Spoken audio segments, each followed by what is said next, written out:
Welcome back, everyone, to the Deep Dive. Today, we are going, well, deep. We're taking a close look at the Análisis de Situación de Salud. You might know it better as the ACES report, specifically the one for 2024 from the Sucre Department of Colombia. Sucre is an interesting place. Founded back in '66, nestled in the Caribbean region, and this ACES report is really their way of taking stock of the health situation there. It's more than just a list of diseases, though, right? This ACES report, it really digs into the social side of things, like how does where you live, your job, your education, even just your social connections affect your overall health. It does. This report goes broad, really trying to understand how all those factors, they call them social determinants of health, impact the well-being of everyone in Sucre. And the goal here is to help improve the quality of life for everyone there, but to do it in a way that really makes sense for Sucre, like taking into account what makes it unique, socially, geographically, and demographically. It's ambitious. This report, it's used for everything. It guides immediate actions, long-term policy decisions, even healthcare regulations. And of course, it ensures that healthcare services are delivered in a way that's fair and effective for all. One thing that really stood out to me was the way this report was put together. It was a huge collaborative effort. They had community leaders, health experts, even focus groups from all 5 of Sucre's sub-regions. You know, the Golfo de Morrosquillo, Montes de Maria, La Mojana, Sabanas, and San Jorge. They even had these things called intersectoral work tables. Yeah. Basically means folks from different sectors like education, infrastructure, social services. Everyone came together to discuss the findings and figure out what could be done to improve things. It wasn't just a top-down approach. That's so important, right? To really capture the realities on the ground, you need those diverse perspectives. And just so everyone listening is on the same page, Sucre isn't just one big blob. It has those 5 subregions we just mentioned, each with its own unique personality and challenges. San Jorge is the biggest, taking up about 29% of the territory. Then you've got La Mojana at 22%, Sabanas at 20%, Golfo de Morrosquillo at 18%, and Montes de Maria coming in at 11%. And within those regions, you have a population projected to be just over 1 million in 2024. It's pretty split between urban and rural areas, with 63% in urban centers and 37% in rural communities.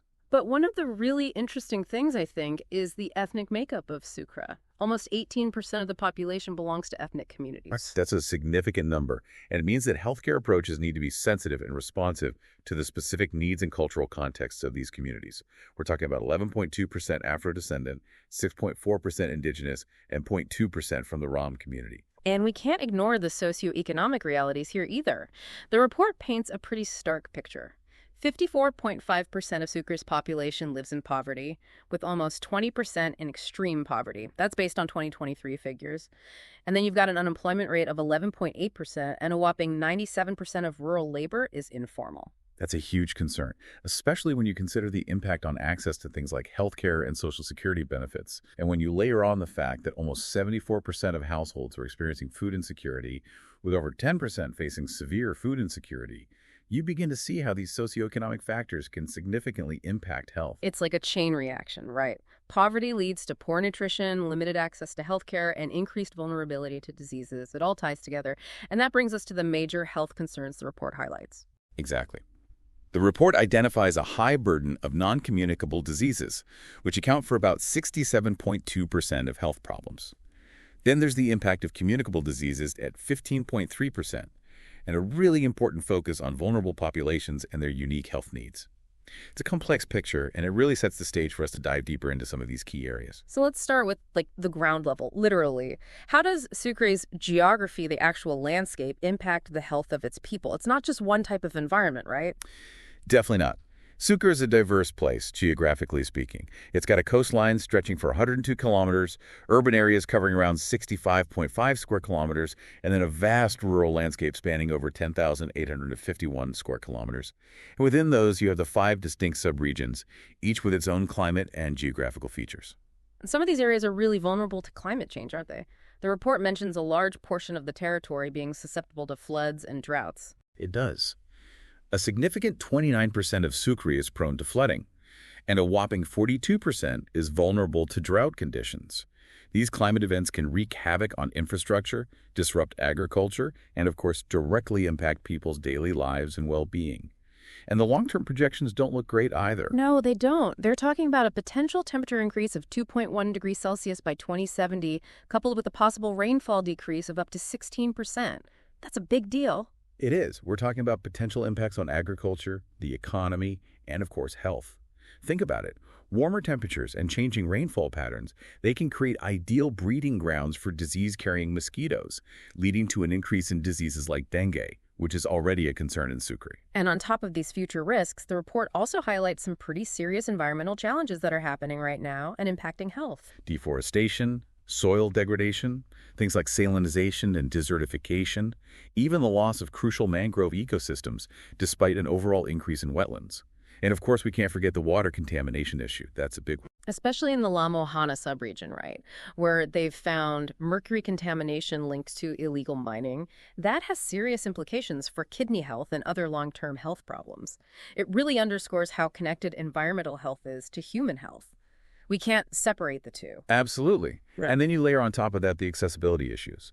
Only about 21% of roads in Sucre are paved, and a large chunk of the rural population, over 62%, lives more than 3 hours away from an urban center. Wow. That's a huge barrier to accessing timely medical care.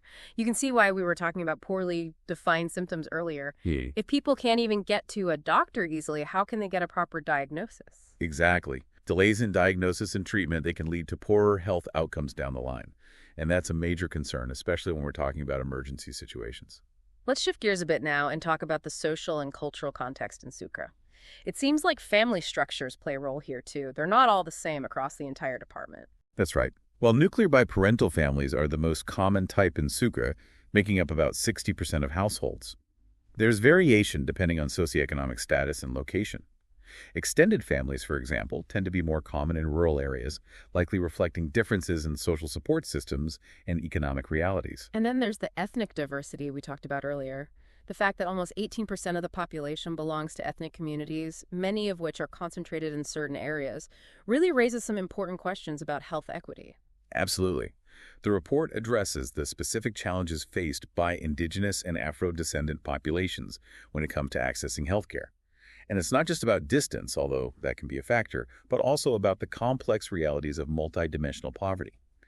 These communities often face a whole web of disadvantages that can limit their access to quality healthcare. And there are specific groups within Sucre that the report highlights as being particularly vulnerable. The LGBTQ plus community, for instance, faces incredibly high rates of violence and discrimination. That's right. Over 60% of the LGBTQ plus community reported experiencing violence or discrimination, which is a truly appalling statistic. This kind of stigma and abuse can have a devastating impact on both mental and physical health. It can also create a huge barrier to accessing healthcare because people might be afraid of judgment or mistreatment. The report also mentions peasant communities struggling to access specialized medical services and mental health support. And then there's the population in the process of reincorporation. A really interesting group. They're mostly men between the ages of 41 and 60, and many have a decent level of education. What's striking is that while a majority of them are registered with the health system, they still encounter barriers when trying to access specialized medical care and mental health services. It shows that just having health insurance doesn't automatically guarantee you access to the specific care you might need. And the prison population in Sucre, they face their own set of health challenges.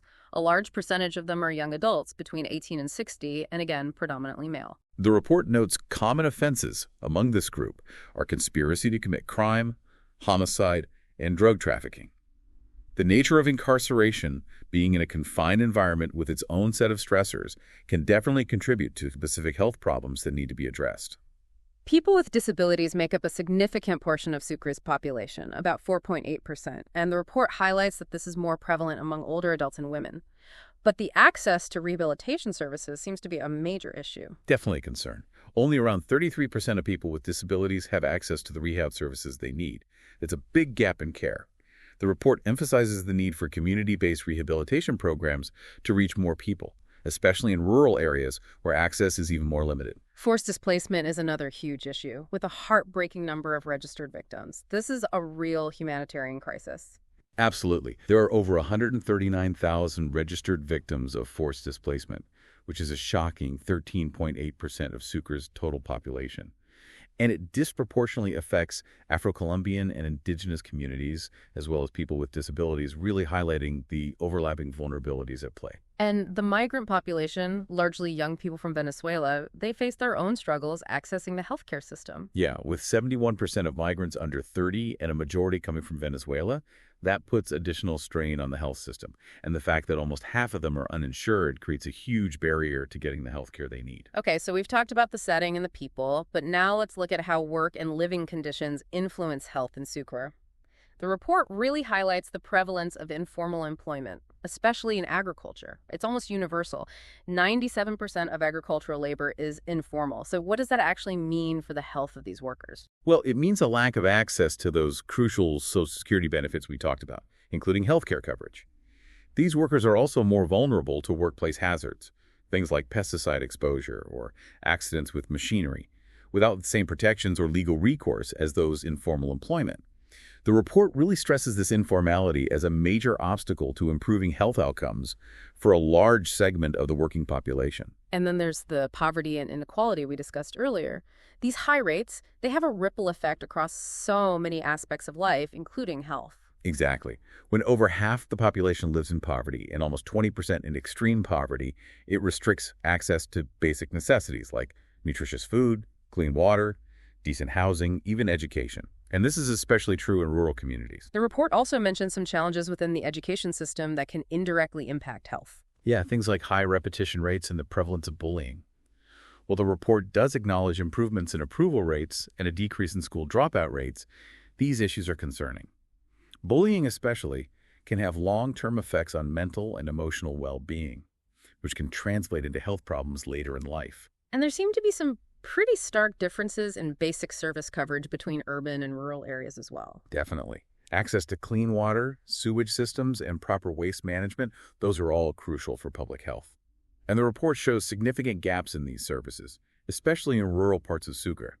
This lack of basic sanitation can lead to a whole host of problems, from waterborne illnesses to other infectious diseases. And violence is another major issue that the report addresses. Higher rates of domestic violence and gender-based violence. It's really concerning. It is. Over 40% of women in Sucre report experiencing domestic violence, and gender-based violence is also incredibly high, with Sincelejo being a particular hotspot. This violence has both immediate and long-lasting effects on the physical and psychological well-being of those affected. Shifting gears a bit, let's delve into the actual illnesses and causes of death in Sucre. What are the big players here, according to the report? Well, the leading cause of sickness in Sucre is non-communicable diseases, those NCDs we talked about. They account for a whopping 67.2% of all illnesses reported in 2023. And within that category, cardiovascular diseases are the most prevalent at 31.2%, with hypertension being a major contributor. We also see a high prevalence of diabetes and COPD. And the report mentions a significant portion of cases being categorized as poorly defined signs and symptoms. What do you make of that? It's interesting. It could point to some challenges in the healthcare system, maybe in terms of diagnostic capabilities, especially in remote areas where access to specialists and advanced equipment is limited. It could also reflect inconsistencies in how illnesses are recorded and classified, which could skew the data. Definitely something that warrants further investigation. Communicable diseases, they still pose a significant threat too, don't they? They do. They count for 15.3% of all reported illnesses. Yeah. Acute respiratory infections are the most common culprit, followed by diarrheal diseases. And then there's the high incidence of dengue fever, which we mentioned earlier. The report also breaks down morbidity patterns within those vulnerable populations we discussed. Are there any standout trends there? Yeah, there are some interesting patterns. For example, migrants tend to present with nonspecific symptoms and pregnancy-related issues. Victims of conflict have a higher prevalence of mental health conditions and circulatory system diseases. And among the ethnic groups, we see a rise in non-communicable diseases among indigenous populations, while Afro-descendant and racial communities have a higher rate of those poorly defined symptoms. Indigenous men, specifically, experience a higher rate of injuries, so there are some definite variations based on these different vulnerabilities. And the report flags some high-cost health events and precursor diseases, particularly chronic kidney disease, or CKD. The situation with CKD is definitely concerning. The report mentions a high use of temporary catheters for dialysis and high prevalence and incidence of stage 5 CKD. It's possible there's a link to the mercury contamination in La Mojana, which again highlights how environmental factors can have serious health consequences. And what about mortality? What are the leading causes of death in Sucre? Similar to the morbidity picture, diseases of the circulatory system top the list, accounting for 31.2% of all deaths. Then you've got external causes, things like accidents and violence at 16.8%, and respiratory diseases at 6.4%. The report also points out a big gender gap in deaths from external causes, with men being much more likely to die from these. And there's been an upward trend in mortality from both circulatory diseases and external causes since 2005. What about infant and maternal mortality rates? Those are always key indicators of a population's overall health.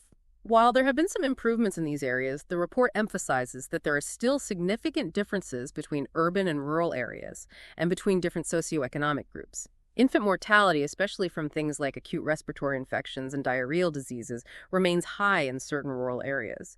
This really shows how things like poor housing and sanitation can have a direct impact on the health of young children. So after all this analysis, the ESS 2024 report pinpoints some key health issues that should be priorities for action. What are those top priorities? Based on a bunch of factors, like how widespread the problem is, its social relevance, the long-term consequences, and whether there are effective interventions available, the report identified non-communicable diseases, food and nutritional security, and mental health as the top 3 priorities for Sucre.